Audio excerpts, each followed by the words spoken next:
할렐루야. 오늘은 다시 복음 앞에 시리즈 RTG 시리즈 두 번째 시간으로 십자가와 기도라는 제목으로 말씀을 다시 한번 나누도록 하겠습니다. 할렐루야. 여러분, 성도의 영광이 무엇일까요? 교회의 영광이 무엇일까요? 여러분의 가정의 영광은 무엇입니까? 여러분 기억하십시오. 성도의 영광은 거룩에 있습니다. 교회의 영광은 거룩에 있습니다. 여러분 가정의 영광은 거룩에 있음을 믿으시길 바랍니다. 그래서 데살로니가전서 4장 3절에서 이렇게 말씀하십니다. 시작. 하나님의 뜻은 이것이니 너희의 거룩함이라 곧 음란을 버리고. 그러므로 우리 성도님들의 모든 삶의 존재 이유가 행복에 있지 않습니다. 거룩에 있습니다. 할렐루야. 우리들의 모든 행복과 기쁨이 하나님과 상관이 있어야 된다는 거예요. 그게 거룩입니다. 그런데 이 거룩을 깨트리는 주범이 있습니다. 우리의 주적 악한 원수마귀 사탄입니다. 이 사탄은 끊임없이 늘 언제나 우리에게 죄를 심어줍니다. 그러므로 모든 인생들은 이 죄의 영향력 아래 있다는 사실들을 꼭 기억하실 수 있어야만 합니다. 그 죄가 무엇인가? 죄의 특징에 대해서 잠깐 한번 살펴보기를 원하는데, 첫째, 여러분, 죄는 죄에 대한 자각력을 잃게 만들어 놓습니다. 무엇을요? 자각력을. 즉, 죄를 지어도 이게 죄인지 아닌지 감각을 잃어버리게 만듭니다. 죄는 그렇게 우리들에게 다가옵니다. 인지하지 못하게 만들어 자각력을 상실케 만들어 놓습니다. 왜 그럴까요? 그 이유 중에 하나가 뭐냐면 죄책감이 사라졌기 때문에 그렇습니다. 여러분, 인간이 계속해서 죄를 짓고자 할 때에 그것을 마지막으로 제어하는 장치가 죄책감이라는 것입니다.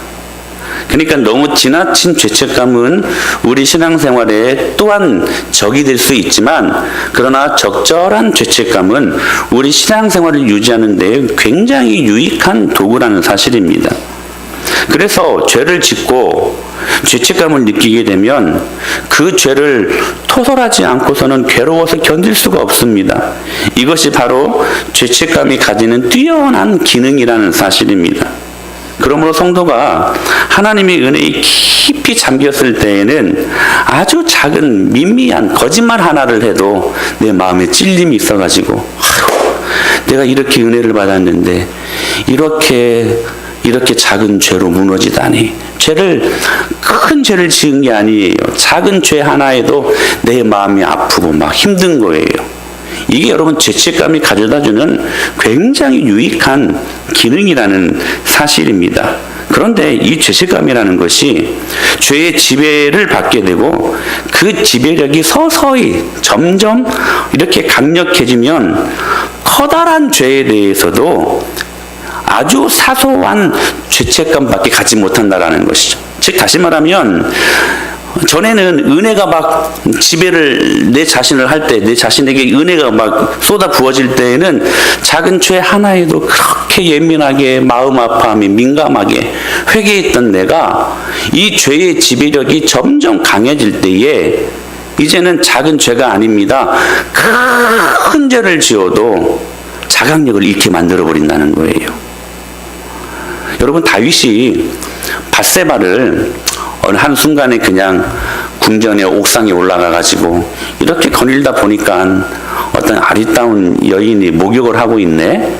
그래서 그 여인이 보니까 너무 예쁘고 막 성적인 욕구가 생기는, 그래서 불러가지고, 여러분, 어느 날 갑자기 딱 간통한 것이 아닙니다. 서서히 다윗의 마음속에 은혜가 사라지고 다윗의 마음을 죄가 지배하고 있었기 때문에 이 밧세바를 취하는 결정적인 순간으로 말미암아 그가 와르르 무너지는 모습을 우리는 볼 수 있게 된다는 사실입니다.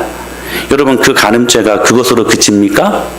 이제는 그의 남편이었던 우리야, 다윗으로 보면 충복이었죠. 그렇게 충복일 수가 없습니다. 그 우리야를 죽이는 이 일들 앞에서도 자강력을 잃어버려요. 떨리지가 않아요. 여러분, 다윗이 어떤 사람이었습니까? 지난주에 우리가 말씀을 드렸던 것처럼 작은 죄 하나에도 부들부들 떨었던 사람 아닙니까? 은혜가 내 자신을 지배하다 보면 작은 죄 하나에도 부들부들 떨게 돼요. 그런데 죄가 우리들의 마음을 서서히 나중에는 강력히 지배할 때에 여러분, 그 순간에 우리가 어떤 큰 죄를 지어도 그 죄에 대한 감각을 잃어버리게 된다는 것입니다. 죄는 이렇게 무서운 것입니다. 또 하나, 여러분, 죄는 죄에 대한 중독성을 갖게 만듭니다. 뭐요? 중독성. 여러분, 중독이라는 게 얼마나 무서운지 몰라요. 마약을 판매하는 마약 판매상들에게 방법이 있대요.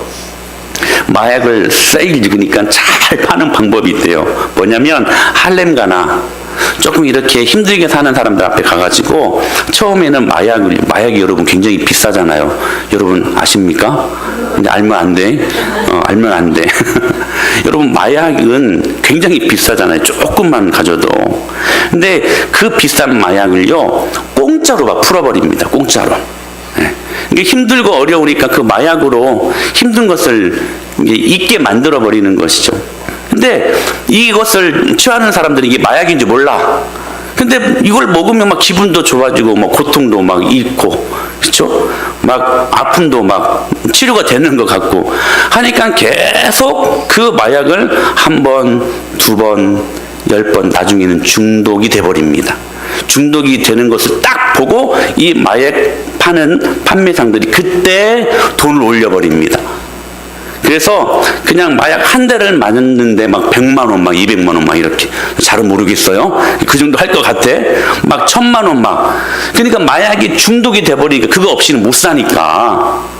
그 돈이 없으면 그 돈을 마련하려고 도둑질도 하고, 때로는 살인도 하고. 그래서 마약에 중독을 경험한 사람들은 빠져나오기가 어렵대요. 빠져나오기가. 여러분, 죄가 이런 것입니다. 죄는 한 번 짓고, 두 번 짓고, 10번 짓고, 10번 지은 죄가 나중에는 100번 계속해서 짓는 죄로 중독성을 갖게 만든다는 사실입니다. 사단이 처음에는 온갖 사탕발림으로 우리가 보기에 꼭 하나님의 축복처럼 가장해서 좋은 선물들을 가져다 줍니다. 하나님 말씀대로 살지 않았는데도 사단은요, 좋은 집을 줘요. 좋은 차를 줍니다. 좋은 음식들을 줘요. 여러분, 하는 일들마다 잘 돼요. 나중에 그 사단의 선물이 중독되어 결국에는 하나님 말씀대로 살고자 할 때 절대로 살지 못하게 하는 죄의 중독성을 가져다 주는 것이 사단이 우리에게 집어넣고 심어놓는 죄의 특징이라는 사실입니다. 어떤 사람들은 그래요. 목사님, 저 젊었을 때, 힘 있을 때 한번 열심히 한번 재미있게 한번 살아보겠습니다. 냅두세요가 영어로 뭐예요? Let it be 아닌가요? 냅둬요. 한번 실컷 살아보고 나중에 정확히 언제 돌아갈게요. 돌아올 수 있어요, 여러분? 못 돌아와요. 사단이 결코 호락호락한 존재가 아닙니다. 한번 그 죄의 중독에 빠지면 그 중독에서 헤어나오는 게 어려워요. 이게 죄가 가져다주는 특징이라는 사실입니다. 또 세 번째, 죄인 특징이 있어요. 하나님에 대한 반감을 갖게 만듭니다. 이걸 적의 현상이라고 하는데, 하나님에 관한 한, 하나님과의 관계, 그러니까 하나님 말씀, 그리고 하나님과 상관 있는 모든 거룩한 생활에 대한 반감이 죄가 가져다주는 특징이라는 사실이에요.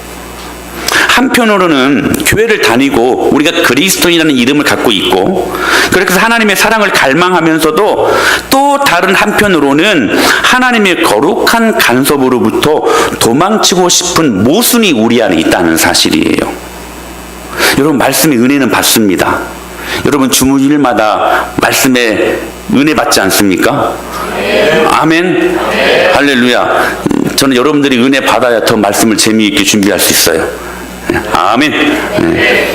주일마다 말씀의 은혜를 받아요. 그런데 그렇게 말씀하신 대로 살아가는 것에는 이게 반감이 일어나는 거예요. 반감이.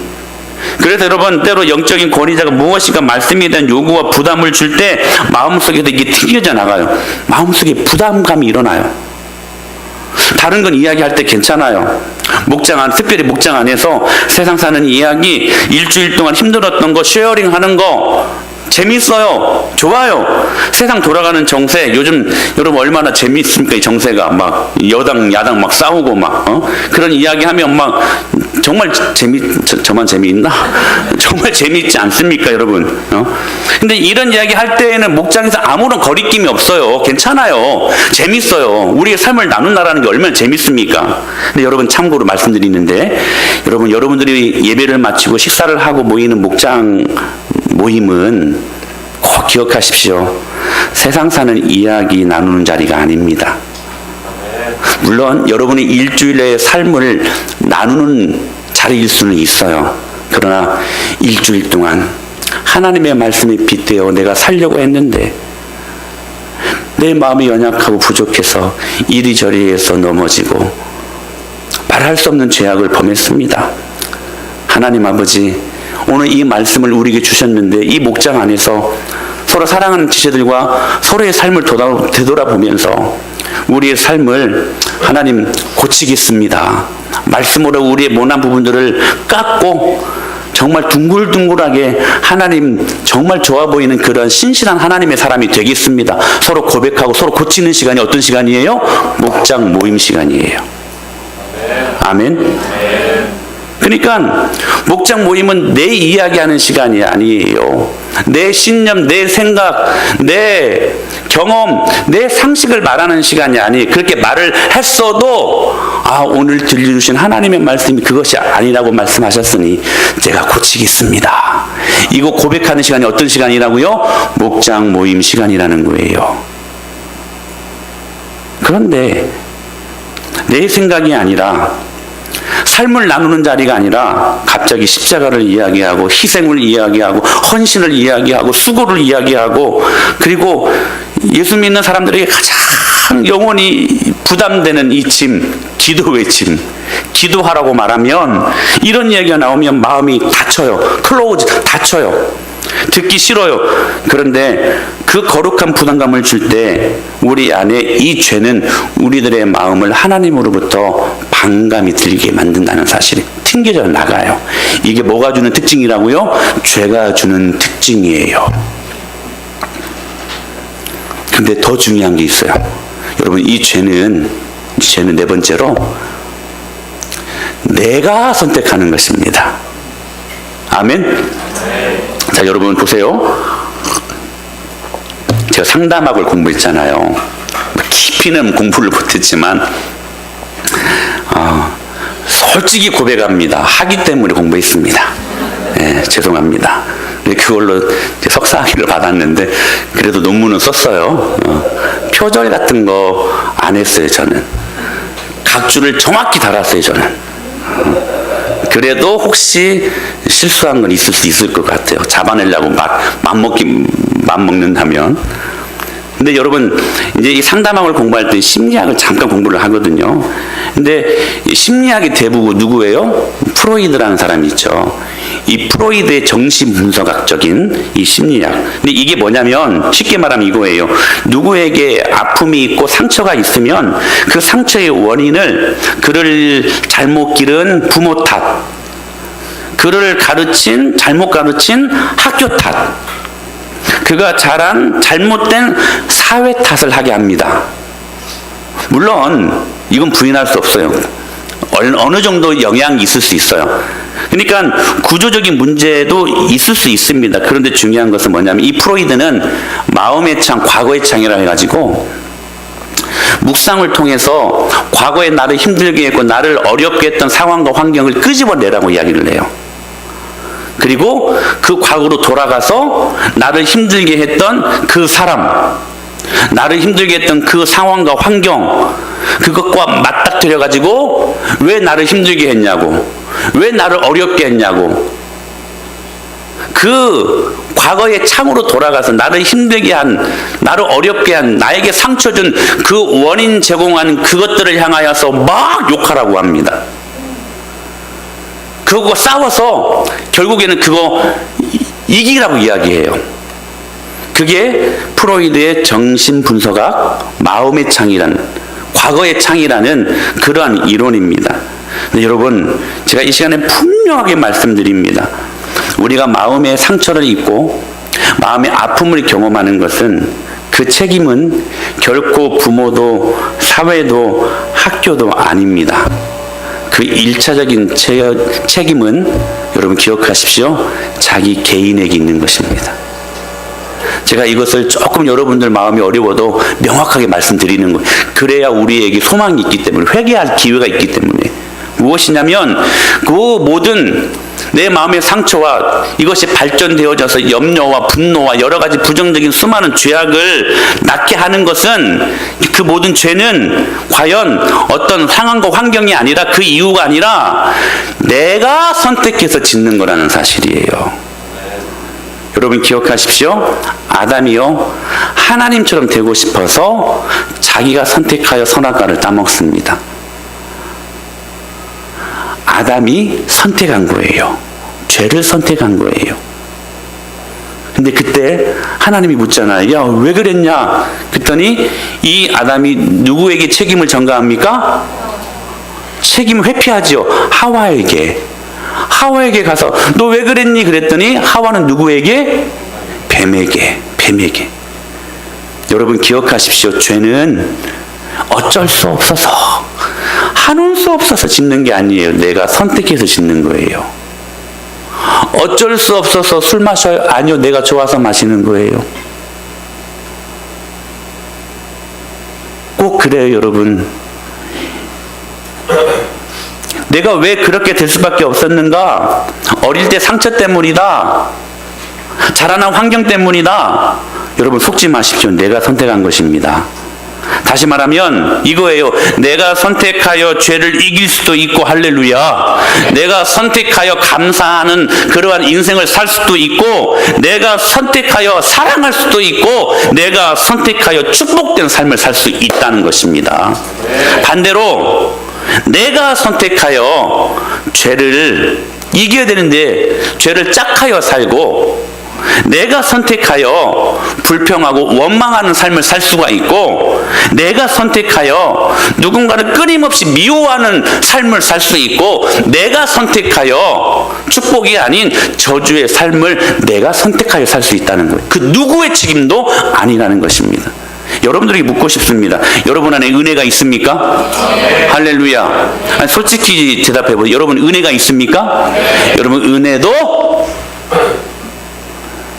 여러분이 선택하여 얻을 수 있는 것입니다. 혹 은혜가 없는 사람들 누구? 여러분 핑계하지 마십시오. 자신이 은혜 받으려고 선택하지 않기 때문에 그 마음속에 은혜가 없는 거예요. 다른 사람 탓할 필요가 없어요. 내가 은혜가 없으니까 은혜가 없는 거예요. 내가 선택하지 아니하니까. 로마서 8장 6절 7절은 정확하게 둘 중에 하나 선택하라고 말씀하십니다. 시작.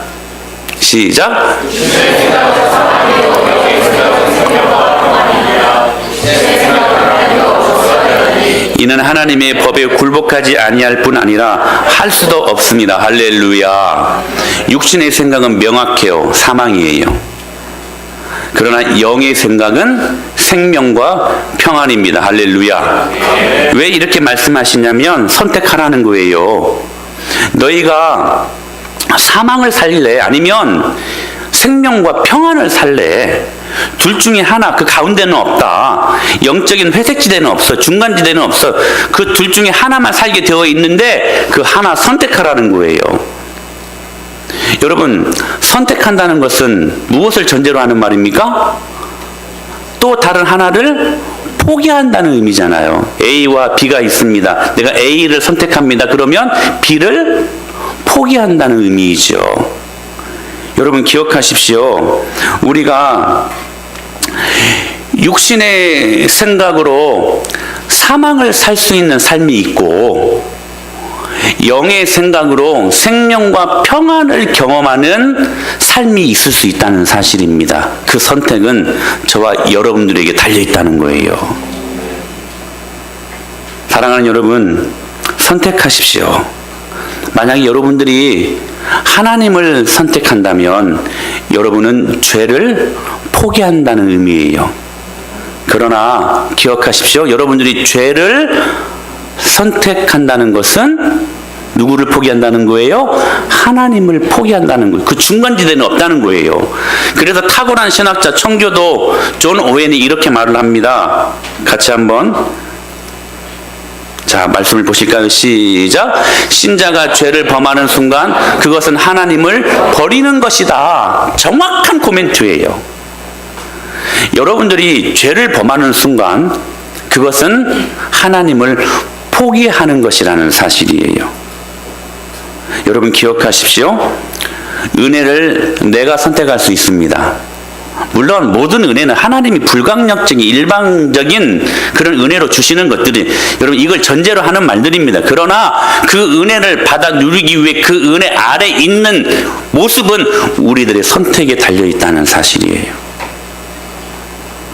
사랑하는 여러분, 오늘 육신의 생각, 이 죄가 주는 이 무서운 강력함을 예수님의 이름으로 제거하실 수 있게 되기를 축원합니다.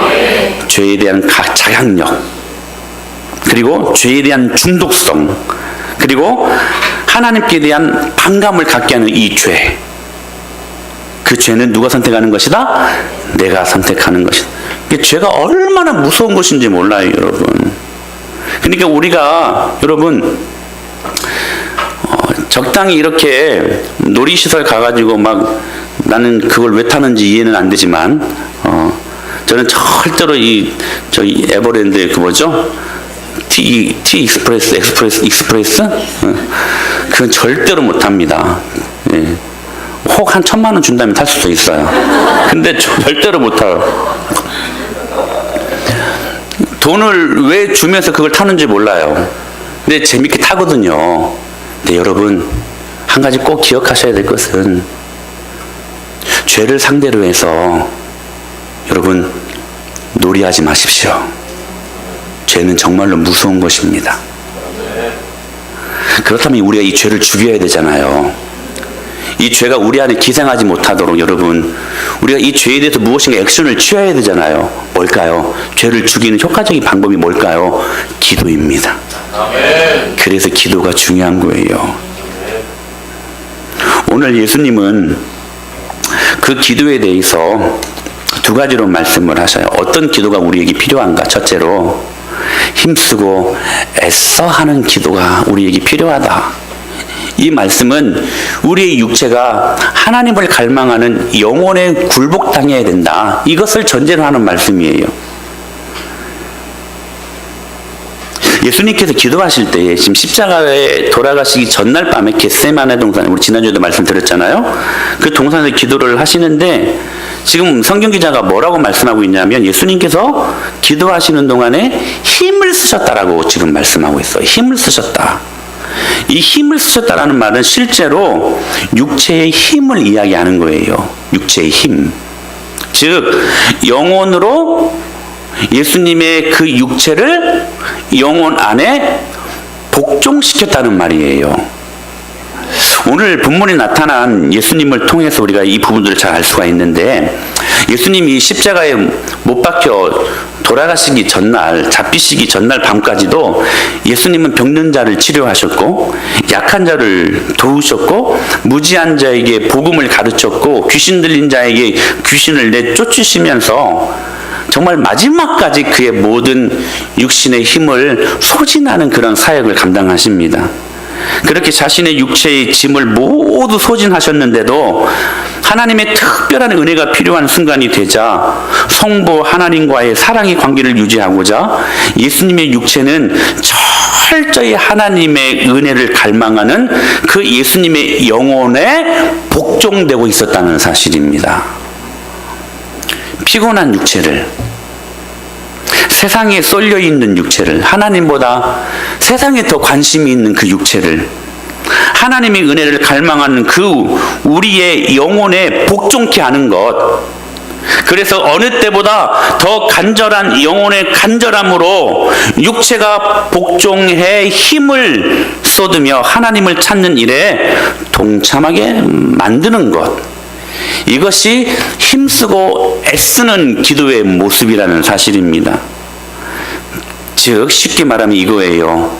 여러분의 영혼의 요구가 여러분의 육체를 통제할 수 있는, 그래서 여러분의 육체가 여러분의 영혼의 요구에 쉽게 반응할 수 있는 그 상태가 되어야 한다는 거예요. 예수님은 그리하셨어요. 그분은 여러분 하나님이신가 동시에 무엇이었습니까? 사람이셨습니다.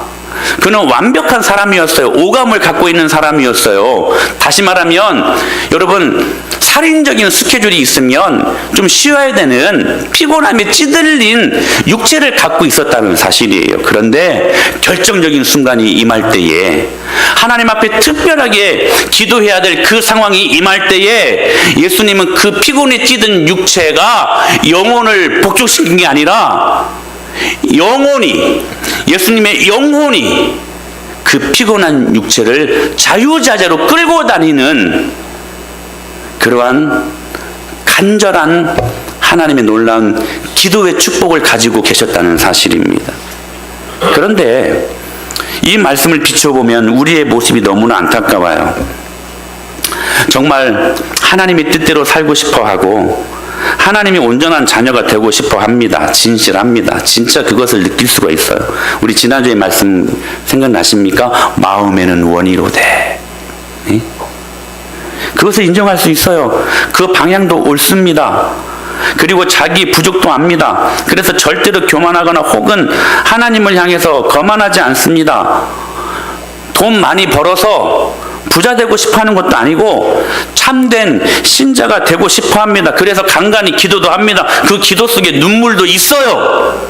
그런데 결정적으로 자신의 육체를 다루지 못합니다. 마음에는 원이로되. 그래서 영혼이 육체를 장악하고 영혼이 원하는 대로 육체를 영혼 자신과 하나 되게 하지를 못하는 것입니다. 그래서 계속해서 반복해서 미끄러지고 실패를 반복하는 것입니다. 사랑하는 여러분, 우리가 마음을 모으고 하나님 앞에 간절히 자기 자신을 쏟아부을 때 우리는 육체가 반드시 필요합니다. 여러분 그렇잖아요. 기도하려면 육체를 동원해서 나와야 되잖아요. 육체는 여기 있는데 영혼이 어디 가서 기도할 수 있어요? 아니에요. 그러니까 우리가 기도하려면 우리의 육체의 힘이 필요해요. 육체가 따라가야 되니까. 그러니까 육체의 힘을 소진하는 일 없이는 하나님 앞에 결코 절실하고 간절한 기도가 불가능하다는 사실입니다. 육체와 영혼이 하나가 돼서 할렐루야. 하나님을 간절히 찾을 때 영혼은 그렇게 자기에게 복종하는 육체를 통해서 힘을 얻게 되고, 육체는 그렇게 쏟아붓는 영혼을 통해서 하나님을 향하게 된다는 사실이에요. 그러므로 여러분 영혼과 육체가 하나가 되어야만 합니다. 그러므로 우리는 끊임없이 계속해서 성령님을 의지해야만 합니다. 할렐루야. 그래서 성령님의 힘으로 우리의 영혼이 육체를 완전히 장악할 수 있는 상태가 되어야 한다는 사실이에요. 그래서 청교도 신학자였던 존 오웬이 그의 책 죄 죽음이라는 책에서 이런 아주 중요한 말을 합니다. 같이 한번 읽어볼까요? 시작. 그 사람 안에 여전히 죄가 있으며 영적인 생명력과 활기를 유지하기 위해서는 내재하는 죄를 죽이는 것이 절대로 필요하다. 또한 성경적으로 볼 때에 죄를 죽이시는 주체는 성령님이시다. 하지만 이때 성령님께서는 반드시 할렐루야. 여러분 하나님이 모든 것을 당신의 섭리로 이루어 가십니다. 믿습니까? 여러분 섭리를 배우셨잖아요. 그분의 뜻과 계획으로 다 이루어집니다. 여러분 그러면 자 보세요. 기도할 필요 있어요 없어요? 정직하게 하나님이 당신 뜻대로, 하나님이 당신의 계획대로, 그 섭리대로 모든 것들을 다 이루실 텐데 결국은 기도할 필요 있어요, 없어요? 없죠. 전도할 필요도 없어. 그렇잖아요. 하나님 그 예정하신 대로, 하나님이 예정하신 사람이 있다면 전도할 필요 없어요? 있어요, 여러분? 결국 하나님이 구원시킬 건데, 여러분, 이것이 섭리를 오해하는 아주 무서운 문제일 수 있습니다. 하나님의 섭리는 그런 게 아닙니다. 그건 운명론이에요. 하나님의 섭리는 반드시 사람의 협력을 요구합니다. 이거예요, 이거. 여러분 기억하시죠? 성경적으로 볼 때에 죄를 죽이는 주체는 누구예요? 하나님이세요. 그것은 여러분 절대 주권적인 사역입니다. 할렐루야. 여러분 은혜를 누가 줍니까? 하나님이 주셔요. 그럼 아까 그게 무슨 말이에요? 좀 약간 틀리지 않습니까? 은혜는 내가 선택한다고 말씀하셨는데, 여러분 은혜는 하나님이 주십니다. 할렐루야. 불가항력적인 은혜로 일방적으로 부어주셔요. 그런데 중요한 것은 그 은혜를 내가 사모할 때 하나님이 주시는 거예요. 인간의 협력이 필요하다는 거예요. 여러분 하나님이 모든 것을 당신의 뜻대로 이루어 가십니다. 섭리로 이루어 가십니다. 창조 목적과 창조의 모든 계획하심을 당신의 좋아 보이는 선하심과 인자하심으로 모든 것들을 이루어 가셔요. 근데 중요한 것은 뭐냐면 이때 성령님께서는 반드시 신자의 기도의 순종을 통해서 일하신다는 사실이에요. 무슨 말이냐? 그래서 쉬지 말고 기도하라고 하시는 것입니다. 그래서 너희가 기도 쉬는 죄를 범치 말라고 말씀하시는 것입니다. 그래서 여러분, 너는 내게 부르짖으라. 내가 너에게 응답하겠고, 내가 알지도 못하는 크고도 비밀한 일들을 기도하는 사람들에게 보여주신다는 것입니다. 하나님은 돌들로도 여러분 찬양 받으시기 합당하신 분이십니다. 우리가 여러분 찬양하지 않아도, 우리가 예배하지 않아도 하나님은 예배 받으실 분이십니다. 할렐루야. 그러나 중요한 것은 우리가 예배자가 돼요. 우리가 기도자가 돼요.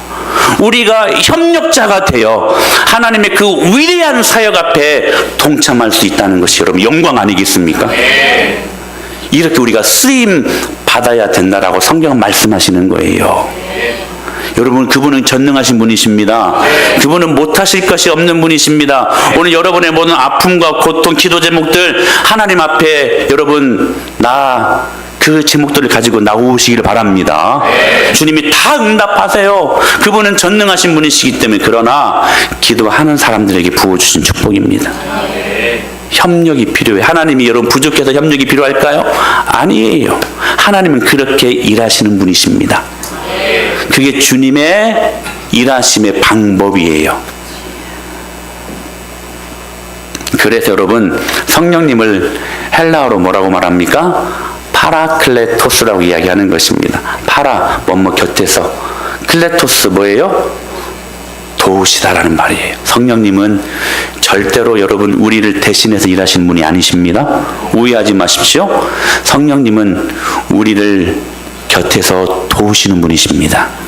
무슨 말이냐면 우리가 기도하지도 않고 깨어서 몸부림도 치지 않고 영적인 민감함도 없고 그렇게 하나님의 그러한 영적인 일들 앞에 우리의 생각이 민감하지 못하고 그 생각이 아예 사라진 상태에서 주님이 우리를 대신해서 일하시는 분이 아니라 우리가 우리의 육체를 우리의 영혼에 복종시키고 그래서 그 영혼이 우리의 육체를 자유롭게 통제할 수 있도록 힘써 애써 하는 기도가 있을 때 성령님께서 우리 곁에서 우리를 도우시는 분이시라는 사실입니다. 할렐루야. 그때 하나님의 뜻이 이루어지는 거예요. 그때 하나님의 계획이 우리의 몸부림치는 기도의 놀라운 능력으로 말미암아 이 땅 가운데 이루게 하시는 도구가 될 수 있다는 사실입니다. 사랑하는 여러분, 예수님의 기도는 그렇게 힘써 애써 육체의 모든 에너지를 소진하는 기도였어요. 그러므로 여러분 기도가 되기 위해 필요한 것은 뭐냐면 여러분의 육체예요. 할렐루야. 여러분 피곤한 육체를 이기시기를 바랍니다. 할렐루야. 그게 답이에요. 답이에요. 두 번째 예수님의 기도는 무슨 기도였냐? 더욱 간절히 하는 기도였습니다. 이 짧은 말에는 우리가 기도할 때 반드시 기도에 장애가 있다는 거예요. 여기 더욱 간절히라고 하는 말은 원래 히라보로 헬라어로 이런 말이에요. 내면으로부터 밖으로 쭉 뻗는다, 이런 의미를 갖고 있어요. 간절이라는 말이. 자, 무슨 말이라고요? 내면으로부터 밖으로 쭉 뻗는다. 같은 단어가 사도행전 12장 5절에 나와 있어요. 이렇게 말씀하신 것이죠. 시작. 이에 베드로는 옥에 갇혔고 간절히 빌더라. 이 간절히가 같은 말이에요. 그러니까 이 말은 무엇인가 힘 있는 것이 쭉 뻗으려고 할 때에 장애물들이 있어도 개의치 않고 쭉 뻗어나간다는 것을 의미하는 단어가 간절이라는 말이에요. 그러니까 이 말씀은 참, 그러니까 이 말씀을 깊이 와야 될 필요가 있어요. 우리가 기도하려고 할 때에 반드시 기도를 방해하는 장애물이 있기 마련이라는 거예요. 여러분 그렇지 않습니까? 무엇인가 작정해서 기도하려면 그 기도 못하게 막 만드는 상황, 또 사람, 여러 사람들, 여러 환경들을 만나지 않습니까? 내가 기도하려고 딱 마음 먹는데 여러분 그것이 마음처럼 됩니까? 안 돼요. 장애물들이 있어요. 방해하는 것들이 있다는 거예요. 그러니까 오늘 본문에서 피곤에 지쳐 잠든 제자들처럼 육체로 보면 예수님도 거기에서 지금 잠드실 수 있는 상황이에요. 아니, 예수님은 더 힘드셨어요. 여러분, 혹시 여러분 주위에 귀신 들린 사람들 있으면 저에게 데리고 오십시오. 아멘. 귀신 쫓아낼 수 있어요, 여러분. 여러분도 쫓아낼 수 있어요. 여러분, 이 축사 사역을 할 때 진짜 힘들어요. 이 예수님은 축사 사역뿐만 아니라 가르치는 사역, 치유하는 사역, 진짜 여러분 번아웃, 그냥 완전히 탈진된 상태였어요.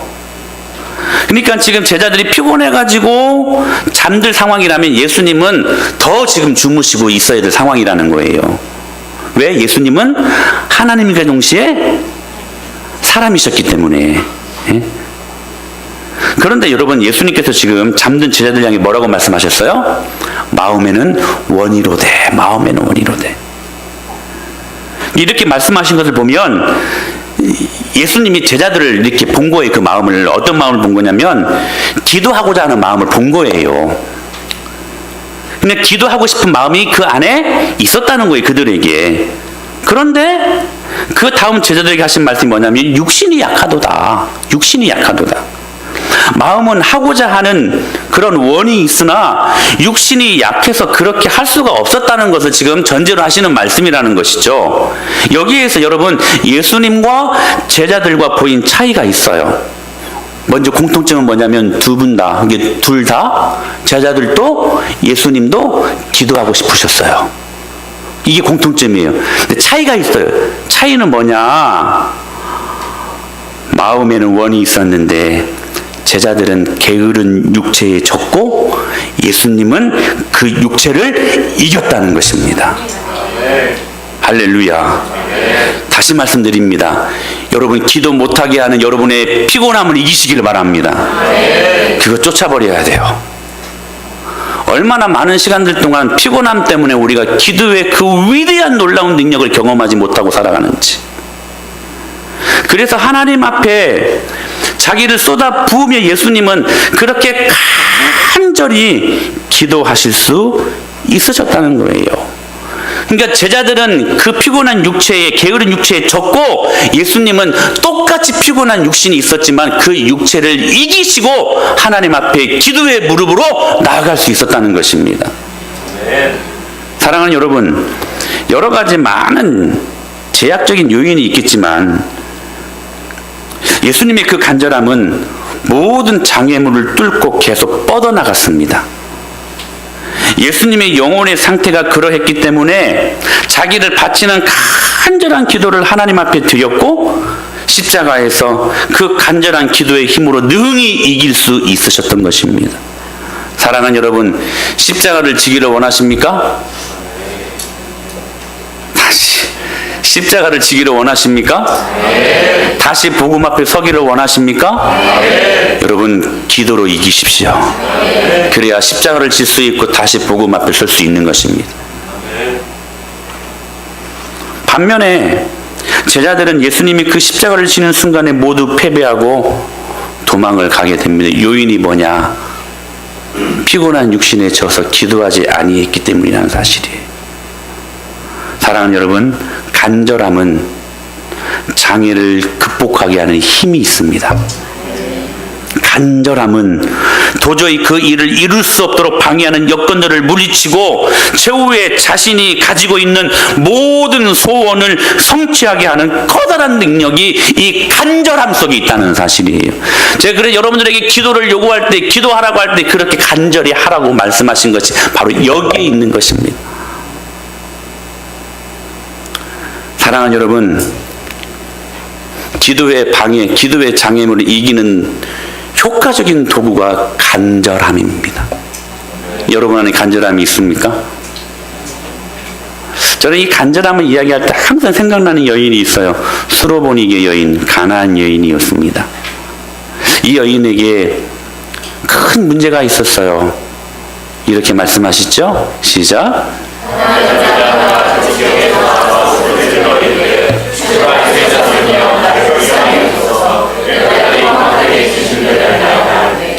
딸이 하나 있었는데 아주 강력한 귀신이 들린 거예요. 웬만하면 안 나가. 흉악한 귀신이 들렸습니다. 여러분, 이 문제를 갖고 있는 엄마의 마음이 얼마나 아플까요? 사랑하는 딸이 귀신 들렸다라는 게. 그 문제를 갖고 있었는데 이 여인에게 위대함을 볼 수 있어요. 그 위대함은 뭐냐면 그 문제를 가지고 하나님 앞에 나아갔다는 것입니다. 사랑하는 여러분, 문제가 있습니까? 하나님 앞에 나아오십시오. 할렐루야. 하나님이 다 해결해 주십니다. 저는 이것을 믿기 때문에 목회해요. 솔직히 저는 이 하나님을 믿습니다. 인생이 할 수 있는 가장 위대한 일은 여러분의 문제를 여러분이 해결하려고 하는 것이 아니고 여러분 모든 문제의 답이신 예수 그리스도 앞에 가지고 나오는 것입니다. 그게 우리가 할 수 있는 가장 위대한 일입니다. 할렐루야. 그렇게 문제를 가지고 나왔어요. 그런데 웬열 23절에 자 시작.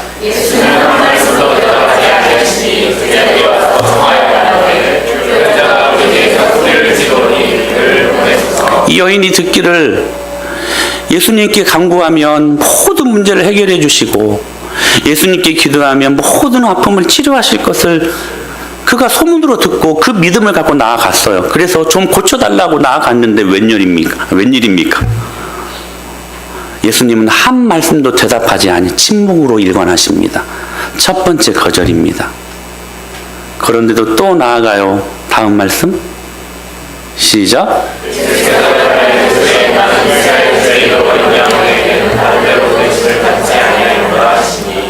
여러분, 이게 이 여인이 생각하고 있었던 예수님이 무슨 맞습니까? 두 번째 거절이에요. 이스라엘 집에 잃어버린 양 외에는 다른 자로, 그러니까 무슨 말씀이야? 야, 나 너에게는 너에게는 이 기도응답 할 수 없어. 이 말이에요. 자존심 구겨지고 한가닥 갖고 있었던 희망마저도 사라지고 여러분 이게 얼마나 마음적으로 어려웠을까요? 그래도 나아갑니다. 25절에 여자가 와서 예수께 절하며 이르되 주여 저를 도와주시옵소서.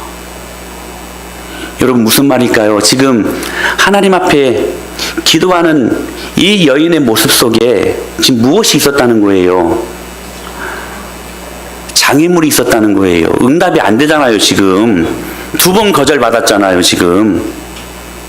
근데 이 여인을 여러분 이 아픔과 이 자존심 구겨지고 이 어려운 마음을 이길 수 있게 한 이 여인이 가지고 있은 탁월한 하나님 앞에 나아간 도구가 있었으니 그것이 무엇이었냐면 간절함이었어요. 그 간절함을 가지고 하나님 저를 좀 제발 좀 도와주시옵소서. 그 간절함으로 나아가요. 장애물이 있어도 나아가요. 방해물이 있어도 나아갔어요. 그것들을 이기고 나아갔어요. 그랬는데 또 웬열 자, 그 다음 말씀 시작.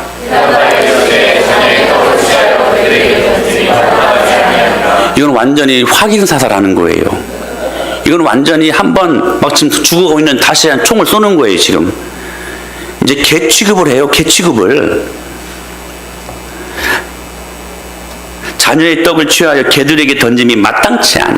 너는 개다 그 말이에요. 내가 개인 너에게 이 응답 선물 줄 수 없다 그 말이에요.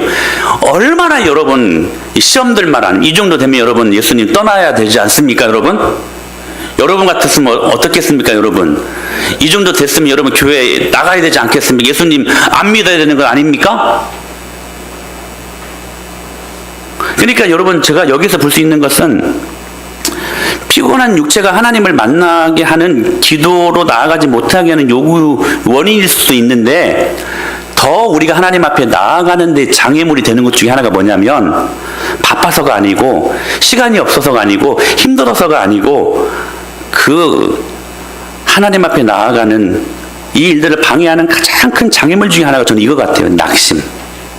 기도하는 응답이 안 되는 거야. 기도하면 기도 응답 받고 이렇게 해야 기도할 맛이 나지. 그래야 재미있는 건 아닙니까? 근데 기도를 해도 계속 하나님이 침묵하시는 것 같아요. 기도를 하는데도 계속해서 하나님이 아니 계신 것 같아. 하나님 아니 계시는 건가? 하나님 죽어 계시는 건가? 그냥 이 말씀은 우리에게 주신 그냥 이론적으로 마음만 좀 교양만 좀 좋게 하는 좋은 양서에 불과한가? 이렇게 하나님의 그 긴긴 침묵에 우리들의 마음이 낙심될 때 우리는 때로 기도하는 것이 어려울 수가 있어요. 아니 상당수 그래요. 상당수 그래요. 그런데 이 여인을 보십시오. 2번, 3번 거절당하잖아요. 근데 이 여인의 간절함은 그런 낙심, 그런 기도의 응답의 지체, 그 여인에게 있는 마지막 하나밖에 남지 않는 그 자존심 같은 것들이 이길 수 없는 능력이었습니다. 그게 이 여인이 갖고 있었던 간절함이었어요. 이 여인이 기도하지 못하게 하는 수많은 장애물들을 뚫고 하나님께 나아갈 수 있었던 그 이유가 뭐였냐?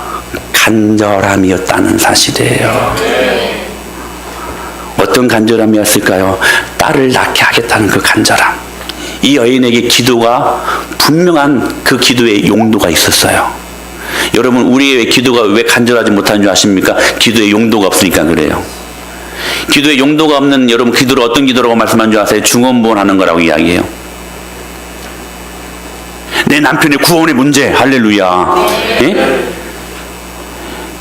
물질의 문제, 내 자녀들의 진학 문제, 용도를 갖고 있다면 그 용도 때문에 우리 기도는 간절할 수밖에 없어요. 근데 기도는 해요. 오늘도 기도는 해요. 근데 그 기도가 과연 오늘 응답될까?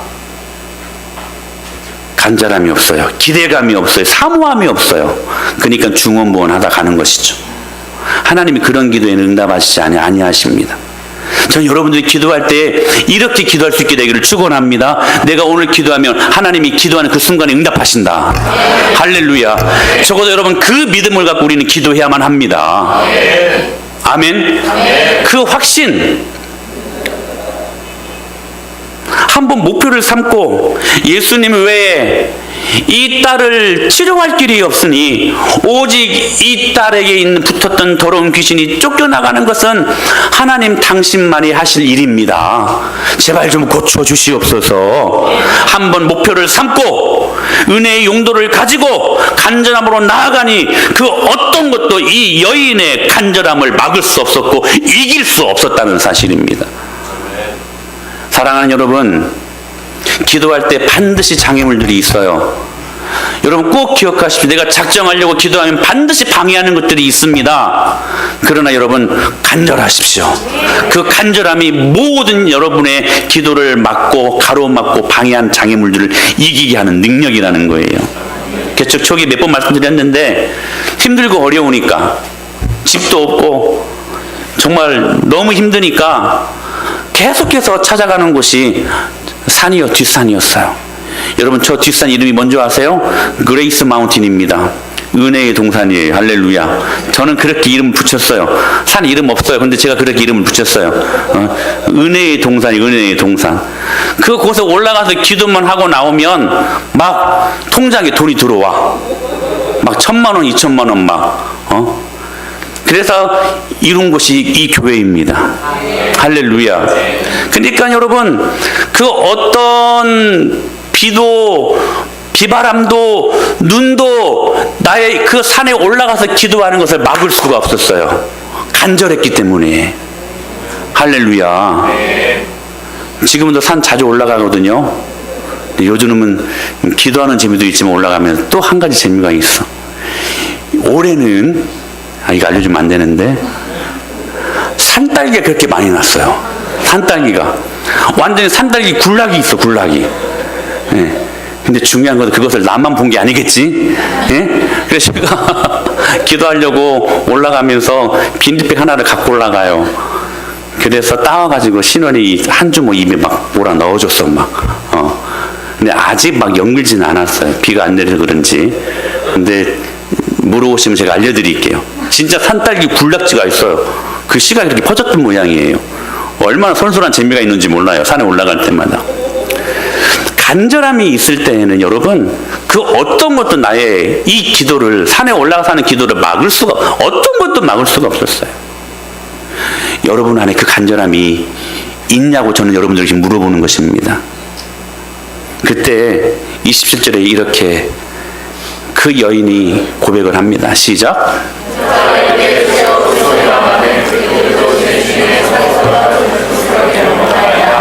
여러분, 너무나 기가 막힌 대답 아닙니까? 너 개야. 너 개. 예수님이 이렇게 말씀하셨어요. 근데 이 여인의 고백을 들어보세요. 주여, 올소이다마는 개들도 제 주인의 상에서 떨어지는 부스러기를 먹나요? 무슨 말이에요? 저 개예요. 맞아요. 맞아요. 저 개예요. 그래도 그렇게 취급해도 괜찮아요. 예수님에게만 답이 있으니까 내가 당신 붙들고 싶습니다. 자존심이 구겨지고 개 취급을 당해도 여러분, 그것이 이 여인의 그 간절함을 여러분 막을 수가 없었던 거예요. 사랑하는 여러분, 그 믿음의 고백을 받으시고 예수님이 뭐라고 이 여인에게 축복하십니까? 시작. 이에 예수께서 대답하여 이르시되 여자여, 내 믿음이 크도다. 내 소원대로 되리라 하시니 그때부터 그의 딸이 나으니라. 할렐루야. 사랑하는 여러분, 오늘 이 고백이 저와 여러분들에게 들려줄 수 있게 되길 축원합니다. 내 소원대로 될지어다. 아멘. 여러분 말씀을 붙드십시오. 내 소원대로 되리라. 이 말씀은 정확히 헬라어로 네가 원하는 것만큼, 갖고 싶은 것만큼 가져가라 이 말이에요. 여러분, 하나님 앞에 믿음의 기도를 드리십시오. 주님이 여러분들이 갖고 싶은 것만큼 원하는 대로 주시는 분이십니다. 이게 이 말씀 안에 담겨져 있는 말씀이에요. 내 소원대로 될지어다. 그때로부터 그의 딸이 나으니라. 할렐루야. 사랑하는 여러분, 기도가 이렇게 중요한 것입니다. 우리의 간절함을 이길 수 없습니다. 그 어떤 것도 이길 수 없습니다. 여러분의 기도 속에 간절함이 있는지를 점검해 보십시오. 그리고 간절히 기도하셔야 돼요. 예수님은 핏방울이 되기까지, 땀방울이 핏방울이 되기까지 더욱 간절히 기도한, 그 어떤 피곤한 육체도, 그 어떤 그 기도를 가로막는 장애물을 이기시고 더욱 간절함으로 땀방울이 핏방울이 되기까지 하는 그 기도 때문에 십자가에 피를 흘리실 수 있으셨던 것입니다. 이에 대해서 로이드 존스 목사님이, 아주 탁월한 강의 설교자 로이드 존스 목사님이 기도에 대해 이렇게 탁월하게 정의를 한 것을 책을 통해 봤습니다. 이렇게 말합니다. 그리스인으로서 최대의 궁극적인 신분은 기도 생활로 그 인격이 측정된다. 이 너무 중요한 말이에요, 여러분. 그것은 말씀에 대한 지식이나 이해력보다 더 중요한 것이다. 나에게 있어 성경의 지식보다 더 중요한 것은 딱 하나다. 그것은 기도다. 나의 성경에 대한 이해와 지식은 나의 기도하는 양에 절대적으로 비례하기 때문이다. 여러분, 저는 책을 통해서 이 로이드 존슨 목사님이 기도에 대한 정의를 보고 제가 얼마나 전율이 흘렀는지 몰라요. 여러분, 우리는 성경을 통해 누구를 알아요? 하나님에 대하여 알아갑니다. 아멘? 그런데 여러분 기억하십시오. 기도는 하나님을 알게 합니다. 우리가 성경을 읽고 듣고 할 때 여러분, 우리는 하나님에 대하여 알아가게 돼요. 하나님의 전능하심, 하나님의 그 풍성하심, 하나님의 그 놀라운 무소부재 편만하심, 불변하심, 할렐루야. 하나님에 대하여 알아요. 근데 기도는 그 하나님을 알게 되는 능력이라는 거예요. 즉, 로이드 존슨 목사님이 말씀하시는 것처럼 나의 성경에 대한 이해와 지식은 나의 기도하는 양에 절대적으로 비례하기 때문이다. 무슨 말씀이에요? 하나님에 대하여 알게 되었던 그 모든 지식적인 것들이 기도를 통해 귀로만 들었던 그 하나님을 이제는 눈으로 보는 실제요 실상으로 나타나는 그 주님을 만나게 되더라는 거예요. 그게 뭐냐? 기도라는 겁니다. 지금 여러분, 이 수르보니게 여인은 기도를 방해하는 장애물을 제치고 간절하게 기도하는 그 기도 속에 하나님을 알아갑니다. 이걸 뭘로 알 수 있느냐? 22절 말씀. 그가 처음에 예수님을 불렀던 호칭이 뭔지 아세요? 시작.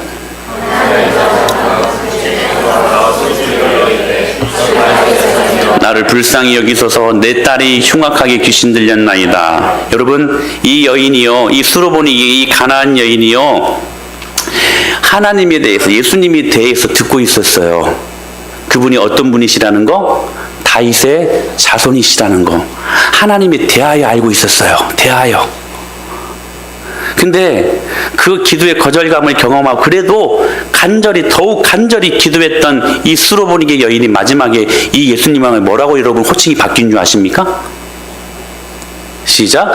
여자가 와서 예수께 절하며 이르되 주여 저를 도우소서. 사랑하는 여러분, 이 여인의 기도가 성경에 대하여, 하나님 말씀에 대하여, 하나님에 대하여 알고 있었던 관념, 이론, 모든 사변적인 그의 모든 생각들을 바꾸어서 이제는 그분이 자신의 하나님으로, 주여 할렐루야, 자신의 하나님으로, 나의 주 나의 하나님으로 그 하나님을 알아가게 되었다는 사실이에요. 그게 뭐예요? 기도의 능력이에요. 사랑하는 여러분, 기도는 우리로 하여금 하나님을 알게 합니다. 그러니 여러분, 성경이 이게 아니라 기도의 중요성이 이렇게 크다는 사실들을 이 로이드 존슨 목사님은 말씀하고 있는 거예요. 사랑하는 여러분, 성경에 기록된 수많은 하나님에 대한 그 이야기들이 오늘 나의 하나님이 되게 하기 위해 오늘 우리에게 절대적으로 필요한 것은 기도하는 것입니다. 제가 지난주에 그렇게 말씀드렸잖아요. 여러분, 복음과 하나님의 말씀과 십자가와 기도는 하나로 간다. 할렐루야. 여러분, 기도 없는 십자가, 기도 없는 복음, 기도 없는 말씀, 이론입니다. 사변입니다. 관념에 불과합니다. 그러나 십자가가 기도를 만나고 복음이 기도를 만나고 말씀이 기도를 만날 때 이 능력이 하나님을 실제로 보는 실상이요, 우리의 삶 속에서 복음의 다이나마이트, 그 능력 실제로 경험하는 은혜가 우리 안에 선물로 경험되어진다는 사실입니다. 사랑하는 여러분, 기억하십시오. 기도하는 양에 비례해서 우리는 하나님을 알아갈 수 있습니다. 여러분, 기도의 양을 늘리십시오. 영생이 뭡니까? 영생은 이것입니다. 시작. 영생은 곧 유일하신 참 하나님과 그가 보내신 자 예수 그리스도를 아는 것입니다. 할렐루야. 예수님을 아는 것이 영생입니다. 기도할 때 하나님을 압니다. 그렇다면 무슨 말이? 기도가 영생하는 삶을 살게 하는 능력이라는 거예요. 기도가 이렇게 중요한 거구나. 여러분, 기도의 시간을 정하십시오. 기도의 장소를 정하십시오. 그것이 교회든 집이든 상관없습니다. 회사에 나가서 중요한 시간, 그리고 중요한 어떤 한적한 공간, 여러분 만드십시오. 통제하십시오. 만들어 가십시오. 그리고 그곳에서 주님과 만날 수 있고, 그곳에서 주님과 깊은 은혜의 교제를 나눌 수 있다면, 그것이 여러분을 영생하는 삶으로 이끌어가는 축복의 자리임을 깨닫고, 여러분 그렇게 십자가와 기도로 다시 복음 앞에 세워지는 저와 여러분이 될 수 있게 되기를 예수님의 이름으로 간절히 축원합니다. 아멘, 할렐루야.